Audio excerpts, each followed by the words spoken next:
Bom dia, senhoritas e senhoritos. Estamos iniciando a gravação da aula de hoje. Vamos ver se a gente consegue assistir esse trecho do filme Amistade. Vamos lá. Me informem aí, hein?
E aí, o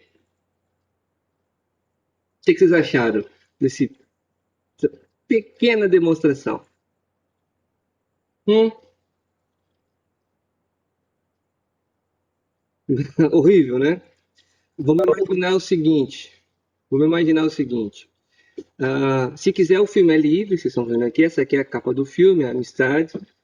A Amistade é o nome do navio, né? Esse trecho se passa já na metade do vídeo, porque nesse contexto aí, o tráfico já tá, o tráfico de escravos já está proibido. Esse navio, eles vão se rebelar, o navio vai ser levado para os Estados Unidos e vai haver um debate, uma discussão, um julgamento sobre o que fazer com esses negros, né, que se rebelaram. Se eles seriam devolvidos ao dono do navio, se eles seriam mantidos como escravos, se eles iriam se tornar livres. E aí ele está contando o trajeto dele pro indivíduo que vai defendê-los, né? Que aceitou a causa deles, né? Vai tentar torná-los, devolvê-los à liberdade. Né? Vamos pensar que, por mais brutal que possa parecer o vídeo, a, o real foi muito pior. Né? O real foi muito pior. Então ali você tem assim, partes, né? Uma encenação. O real, como eu disse, foi muito pior. Não dá para medir, não dá para descrever, não dá, né? Você vê o processo de captura. né? Dele no território dele, onde ele é afastado, retirado da família, né? As mulheres sendo usadas como objeto, quando eles são jogados no mar, né, amarrados à pedra, ali possivelmente deve estar havendo falta de alguma coisa, ou aqueles indivíduos foram identificados como os mais fracos ou com algum tipo de enfermidade, você joga todo mundo no mar, você descarta, né? Geralmente a viagem era para transportar, vamos dar um número hipoteticamente, era para transportar 300, o cara metia 500 ali dentro, porque se morresse 100, ele ainda ganhava mais 100, né? O importante era trazer a cota, 300. Se quisesse a mais, ainda era lucro. Você vê que ele escolhe quem vai comer ou não, as mulheres sendo usadas como objeto sexual, na hora que elas estão dançando com os caras amarrados, os castigos, né? E por aí vai. O final do filme também é interessante perceber que eles vão entrando no navio e o dono vai dando nomes a ele. Quer dizer, eles perdem até o direito ao nome, né? Nego Bernardo, Nego José, Nego Fulano, Nego Cicrano, o próprio nome, o direito ao nome é retirado. Né? É importante perceber que todas as formas de liberdade individuais são retiradas daquele indivíduo, né? E você ainda vê hoje discurso minimizando a escravidão, minimizando o escravismo no Brasil ainda hoje.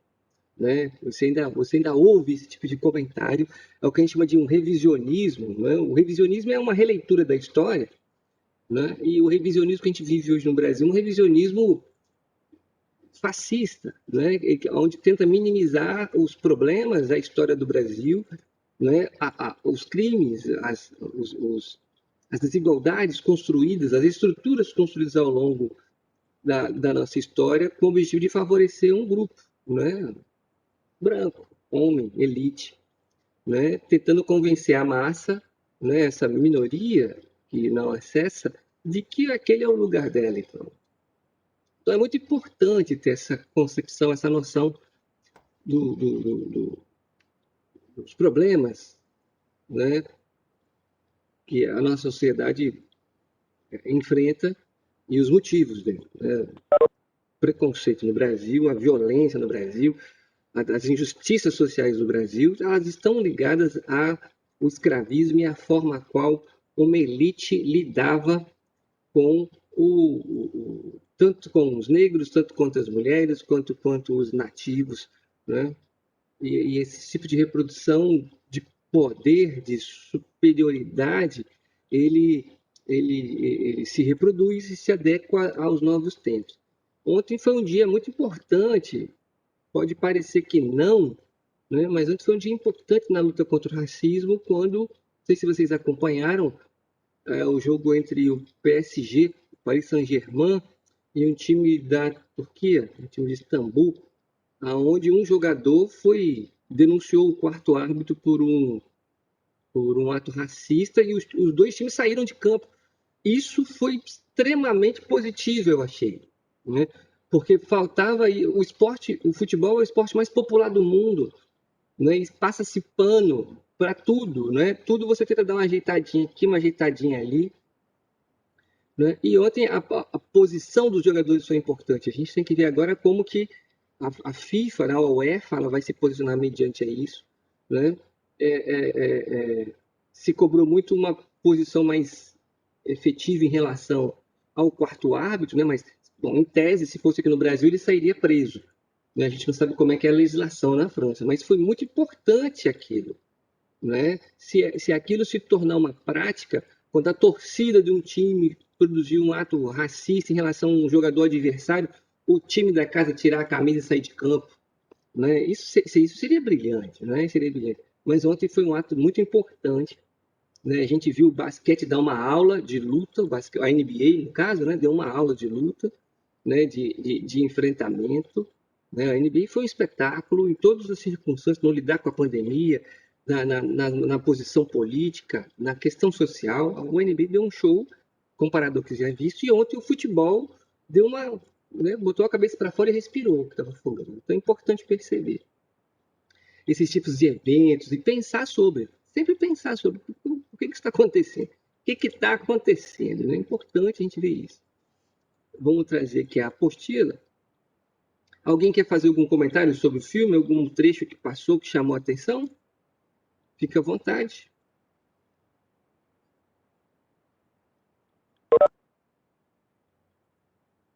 A mulher, né, ela foi transportada grávida, ela morre, né, ali dentro do navio, né? Ela morre ali dentro do navio. Morre não, ela se joga, desculpa, ela se joga com o bebê, né? Ela viu o castigo, ela não queria. É, o suicídio vai ser uma estratégia de defesa, não é? É importante você perceber isso. Possivelmente eles amarraram os escravos nas pedras e jogaram na água, porque eles pegavam uma quantidade maior de escravos. Às vezes você não tem alimento para todo mundo, às vezes alguns escravos ficam doentes, né? Às vezes não trabalham, vamos dizer assim, trabalham no sentido de se rebelar, etc. E tal. E aí você elimina esses indivíduos, né? Você elimina. Você amarra as pernas na pedra e joga no mar. Você vai fazer o quê? Se eles ficarem no navio, você vai ter gastos, né? Com ele, alimentação. Às vezes o navio, e o filme mostra isso, tem um trecho que o navio para de ventar. Lembra de falando sobre expansão marítima? Para de ventar, o vento movimenta o barco. Então o barco fica parado muito tempo no ponto. A água potável, a alimentação acaba, então você tem que eliminar o excedente. O excedente é o mais fraco, né? São os mais fracos. E aí você mata, né? E aí você mata. É escravo, lembra? Escravo é tratado como objeto, você descarta. Né? É muito forte a história da violência em relação ao povo africano, é muito forte. Não, é o que eu te dizer, não dá para mensurar. Por mais que a gente fale, né? Sim, e se você observou o filme, Júlia, ele escolhe esse não, esse sim, esse não, esse sim. Ele dá preferência a quem vai comer ou não. Dá para dar aquele mingau, né, na mão de todo mundo e eles comem aquilo.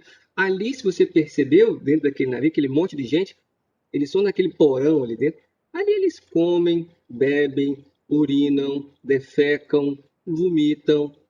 Geralmente tem um pouquinho de água ali naquele navio, aquilo boia entre eles. Então ficar doente ali era comum. Imagina essa situação. Você é amarrado, acorrentado e fezes, vômito, urina, né? O sangue de alguém, trânsito ao seu lado. Não imagina isso, né? Percebe? Você vai comendo ali no meio daquilo. É zero, completamente zero. Não existe essa perspectiva, né? Então é importante perceber. E é o que a gente fala na questão, não adianta se posicionar, porque a gente tem que se fiscalizar, eu já disse para vocês. Né? A gente tem que primeiro entender que a gente é uma sociedade, muitos morriam antes de chegar. A gente é uma sociedade racista, homofóbica, machista e violenta. A gente é. Né? A questão é, no momento que eu entendo que eu sou, eu procuro me desconstruir e me reconstruir. É isso que a gente tem que defender. Né? A gente tem que se desconstruir. Eu sou um homem da década de 70. Eu fui construído nessa sociedade racista, machista, homofóbica, violenta. Eu, os pais de vocês, os avós de vocês, a gente foi construído nisso. Okay? E enxergar o mundo dessa forma. É por isso que muitos dos mais velhos falam que esse mundo de hoje é uma frescura, é uma besteira. Tudo para essa geração, a minha geração, lembra da geração X? Lembra? A geração X. A geração X vai achar que os problemas de vocês tudo é frescura. Depressão é frescura, né? Chorar é frescura, tudo é frescura. Porque a gente foi criado numa época aonde você tinha que provar que você era homem, porque eu já até falei para vocês, a gente não podia dançar era coisa de mulherzinha, né? Chorar era coisa de mulherzinha, reclamar do sofrimento era coisa de mulherzinha, ir no psicólogo era coisa para doido, porque você tinha que ser um mundo macho, você tem que ser macho o tempo inteiro. Né? E aí esses indivíduos, essa geração X é uma geração sofrida no sentido de que ela se submete a um sofrimento silencioso. Aí ela se torna rancorosa, debochada, porque ela não morreu por isso, mas ela esconde todas as frustrações que ela teve. Né? E como ela passou por esse sofrimento e não morreu, então essa geração de hoje, né, essa geração Z, né, é a geração de vocês, né, também tem que se virar porque eles se viraram. Mas voltando para o tema. Então, a minha geração que foi construída nessa estrutura racista, machista, homofóbica, violenta, misógina, né? eu entendi aonde eu fui construído, eu tento me desconstruir. Eu enxergo que por mais que eu me posicione contra o racismo, o machismo, a, a, a homofobia, né, eu ainda deixo escapar alguns comportamentos que relembram esse tipo de atitude, porque você não desconstrói de uma hora para outra. E ninguém nasce desconstruído. Lembra aquela discussão nossa de endocultura? Quantas verdades vocês recebem sem saber por quê, quantas coisas vocês seguem e acreditam porque sim, porque é batido, você frequenta nisso. Mas é muito mais fácil para vocês, jovens, se desenvolverem, né, e se tornarem adultos é, com uma concepção diferente de mundo, né? Menos racista, menos machista, menos homofóbica, menos misógina, menos violenta, né? Porque vocês têm essas referências novas-zelandas, vocês têm esses contextos que lhe apresentam. Então, não dá para negar o racismo no Brasil, não dá para negar, né, o impacto que o racismo tem na desigualdade social do Brasil hoje, do mundo afora, né? Não dá para negar. Então é importante perceber isso, vocês enquanto jovens. É importante perceber. E a gente é muito levado por grupo. Quando a gente está em grupo, a gente produz esse tipo de comportamento estúpido, porque a gente está em grupo. Se você não participar daquela estupidez, você tem medo de ser excluído, ser chamado de mané, de babaca, de otário, e por aí vai, né? E por aí vai. Então é importante saber se posicionar contra isso, né? É difícil, mas é importante se posicionar, né? Você viu aí a violência em relação à mulher, você viu a violência em relação aos homens, né? Como esse indivíduo vai ser tratado como um objeto. Aí o cara fala assim, ah, mas isso é frescura porque na África já tinha escravidão, o próprio filme mostra isso. A escravidão, tudo que nós estudamos até agora, a gente começou o trimestre falando de antiguidade clássica e antiguidade oriental. A escravidão sempre houve, é óbvio que a escravidão sempre existiu, mas não dentro de um contexto puro e específico mercantil, como essa escravidão do século XV, XVI, ela vai se apresentar. Né? A gente via como é que o indivíduo se tornava escravo. O indivíduo se tornava escravo por uma questão de dívida ou guerras, né? Ou guerras, né? Independente do território geográfico que você está, né? E você vai vendo essa escravidão, ela se desenvolve por um caráter exclusivamente mercantil, né? E negro, né? Onde você vai vender, você vai capturar pessoas e vai vender essas pessoas. Então, tentar minimizar a escravidão, né, baseado na tese de que na África também havia escravidão, porque é tentar diminuir esse crime histórico. Mas não parecia, Júlia, era um leilão, né? Você viu que eles passam óleo, né? Passavam óleo nos homens e nas mulheres também, para brilhar, né? Para vender o produto, né? Vender o produto. E ali todo mundo oferecia o dinheiro. Você via que embaixo estavam os compradores mais pobres, né? Os pequenos proprietários. Daqui a pouquinho eu falo, né? Né? E lá em cima, nos terraços das casas, ficavam os mais ricos, que vão escolher os melhores escravos, né? Que vão pegar os melhores escravos. Então é importante observar isso, que não dá para minimizar a escravidão se escondendo atrás da perspectiva de que, mas sempre houve, sempre teve. Mas dentro da perspectiva exclusivamente mercantil e preferencial negra, isso é uma característica basicamente do século XV e XVI. A gente não pode perder essa referência, né?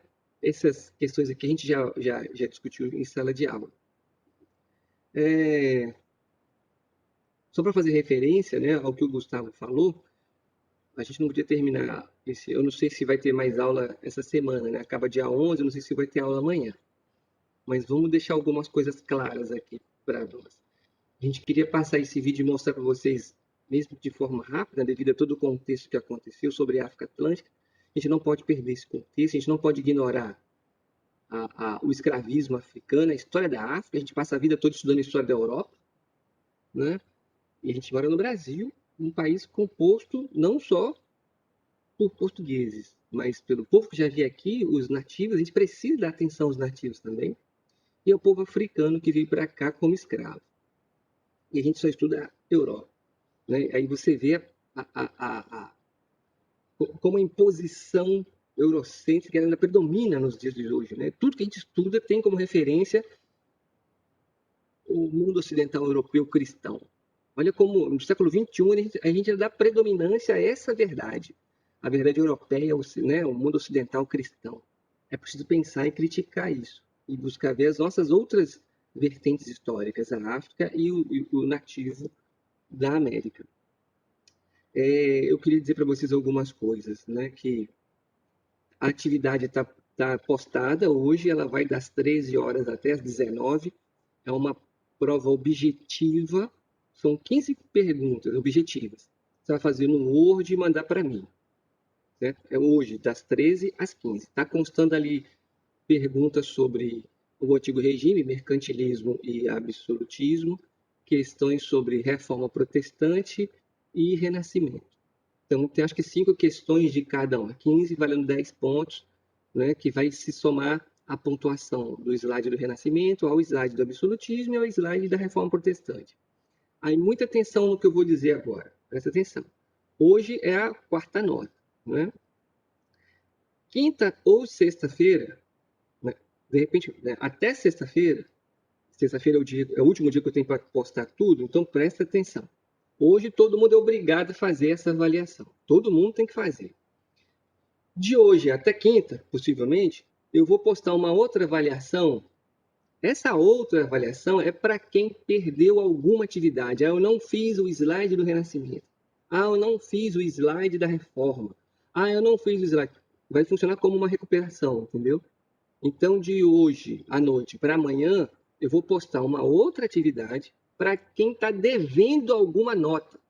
Se você não está devendo, não faz. Né? Se você estiver devendo, faça. Isso está claro, gente? Por favor. Vai funcionar como recuperação, né? Então, se você não fez, eu vou dar uma nota para suprir aquela. Ah, eu fiz, tirei nota baixa. Não, é para quem não fez, para quem está lá, vai estar zerado ali, sem nada. Repasse a informação, por favor, para quem não está assistindo a aula. Hoje, 100% fazer a prova. O que tem maior valor é essa prova de hoje. Tá? E até quinta-feira vai ter uma para quem perdeu alguma avaliação, né? Para evitar. Exatamente, repescagem. Isso aí. Boa, é uma repescagem. Né? É uma repescagem, beleza? Então, não perde isso, né? Não perde. No mais, como disse, a partir do dia 11, as aulas vão ser basicamente para aqueles que conseguirem ficar de recuperação, né? Que se esforçaram para ficar de recuperação. Eu queria agradecer a vocês ao longo desse ano, aqueles que acompanharam a gente. Esse ano está sendo pesado para todo mundo, né?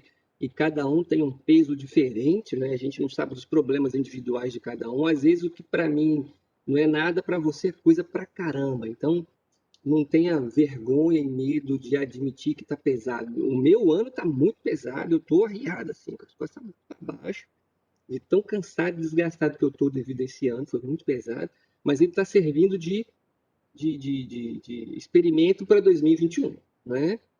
Vamos ver se a gente, com o conhecimento que a gente adquiriu de como lidar com esse mundo louco que foi 2020, se a gente lida melhor 2021. Então, eu queria pedir desculpa a vocês por alguma falha, por alguma questão. A gente também, a gente, enquanto professor, teve que aprender a lidar com essa nova forma de dar aula, online, onde eu não consigo ver vocês, eu não consigo visualizar, eu não consigo discutir. O presencial, tenho certeza que seria fantástico se a gente conseguisse ter tido aula presencial, mas a escola foi muito responsável, né, nas reuniões com os pais de vocês que resolveram manter online. Isso chama responsabilidade. Né? Não dá para ter contato, né? A gente está perdendo gente, a gente está enterrando pessoas queridas por conta dessa doença maldita que está aí. Mas vamos torcer para tudo dar certo. Então eu queria, continuando, né? Primeiro pedir desculpa por alguma falha, agradecer àqueles que participaram das aulas a participação, a atenção, a paciência Eu espero que eu tenha conseguido provocar em vocês alguns questionamentos, né? Eu tenha conseguido provocar em vocês algumas reflexões, né? Algum tipo de criticidade. Eu tentei, me esforcei para fazer isso ao longo do ano, mostrando esse vídeo no final, ou outras coisas, né? A gente parar para enxergar o mundo fora da caixinha da gente, né? A gente vê o mundo só a partir da nossa referência, como se tudo fosse a reprodução do mundo que a gente vive. A ideia é provocar mesmo vocês, né? Gerar incômodo nesse sentido. Pô, nunca tinha pensado nessa perspectiva. A ideia era essa. Eu espero ter conseguido fazer isso com vocês. E no mais é isso. Eu vou postar, além da avaliação que está postada hoje e a repescagem, como o Murilo bem colocou, eu vou botar um videozinho também de reflexão para todo mundo. Então é isso. Se alguém quiser falar alguma coisa, quiser se manifestar, não tem para onde a gente correr mais em relação ao conteúdo, né? Eu acho que essa deve ser a nossa última aula. Eu espero que ano que vem a gente possa continuar, né? Espero que ano que vem a gente possa continuar, que todos estejam aí, seja presencial ou online. Ok, gente? Festas, Feliz Natal, Feliz Ano Novo, Carnaval para todo mundo. Vocês têm meu e-mail, já, né? Zap. Socorro, procura a gente. Beleza? Tudo de bom para vocês. Força.